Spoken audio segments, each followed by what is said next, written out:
Of course, a lot of chaos today because there's even calls for a recount, even though it seemed that Benjamin Netanyahu was coasting easily through to having his fifth and record term as Prime Minister. Talk us through this. Look, obviously, the new right, Bennett and Shaked, are asking for a recount because they are a hair's width away from getting in. Maybe they've got in, we don't know, because the judge was just telling us now that there were problems with the synchronization. And that really changes not the makeup of the bloc so much, but possible coalitions for Netanyahu. So let's break down some of the results. We have a graphic here that shows what the makeup of the Knesset looks like so far. And given the results we have now, we're talking at about 55 seats for the Arabs and the centre-left, 65 for the right-wing religious bloc. Netanyahu's party, the Likud, leading with about 35 seats, but we don't know exactly. It all depends on what is going to happen with those surplus vote arrangements.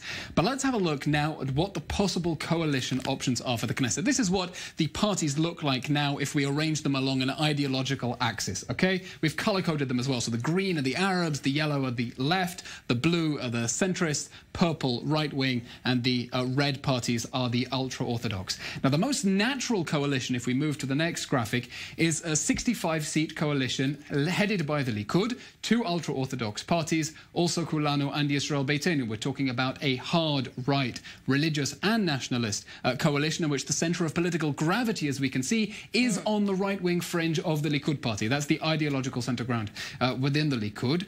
But Moshe Kaufman from the Kulanu party has indicated that he will not sit with the Prime Minister after he is indicted. Luckily for Netanyahu, if we look at the next slide, he only has 4 seats, according to the projections that we have now. And that means Netanyahu has a 61-seat coalition without him.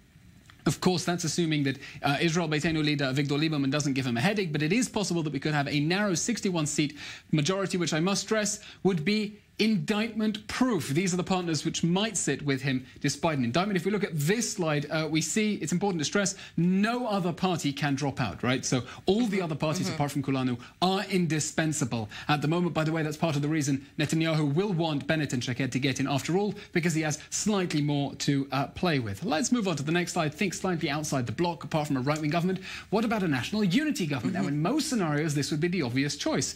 2 parties, or rather 4 parties, because blue and white is actually 3, would comfortably have a very large majority. Indeed, what's the problem? Blue and white has said it won't sit with the Prime Minister under indictment. It won't sit with Netanyahu. So this option doesn't seem to be on the cards right now. But what if blue and white splits? Because I said it's an alliance of 3 parties. If we look at this and imagine that Yesh Atid decides to remain in the opposition, Benny Gantz somehow flip-flops together with Moshe Ya'alon, well, actually, we could have a coalition that includes a centre-right coalition, including Likud, Israel Resilience, Telem, Kulanu, and Israel Beitenu as well, which would manage to get past 61. Of course, that's very unlikely because Benny Gantz has said he won't sit with them. But, of course, those are the realistic prospects right now. Of course, I wouldn't put it past Israeli politics to pull some rabbit out of a hat in some scenario we haven't quite predicted.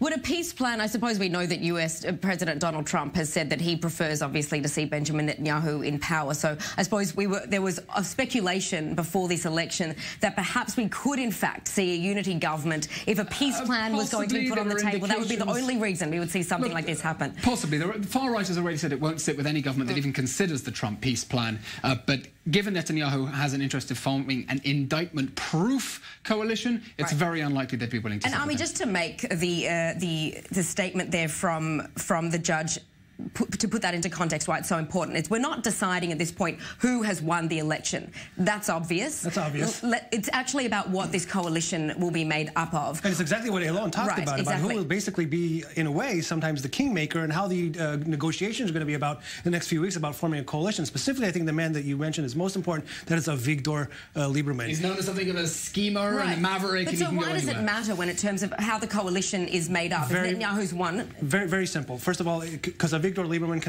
can really play hard to get. And he could make life basically very miserable for the Prime Minister, according to what he wants in these negotiations. There's also a very far-fetched idea when you talk about the unity government.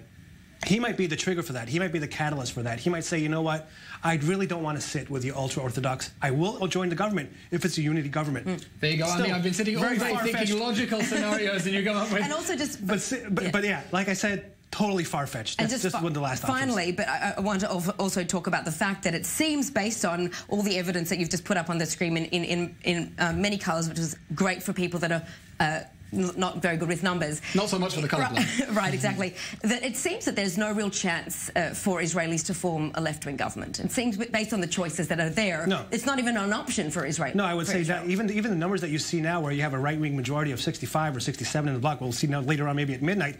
If you see that a lot of right-wing members are also of the Blue and White Party, in fact, that number jumps over, to 70, 75 of right-wing. It's just not going to happen.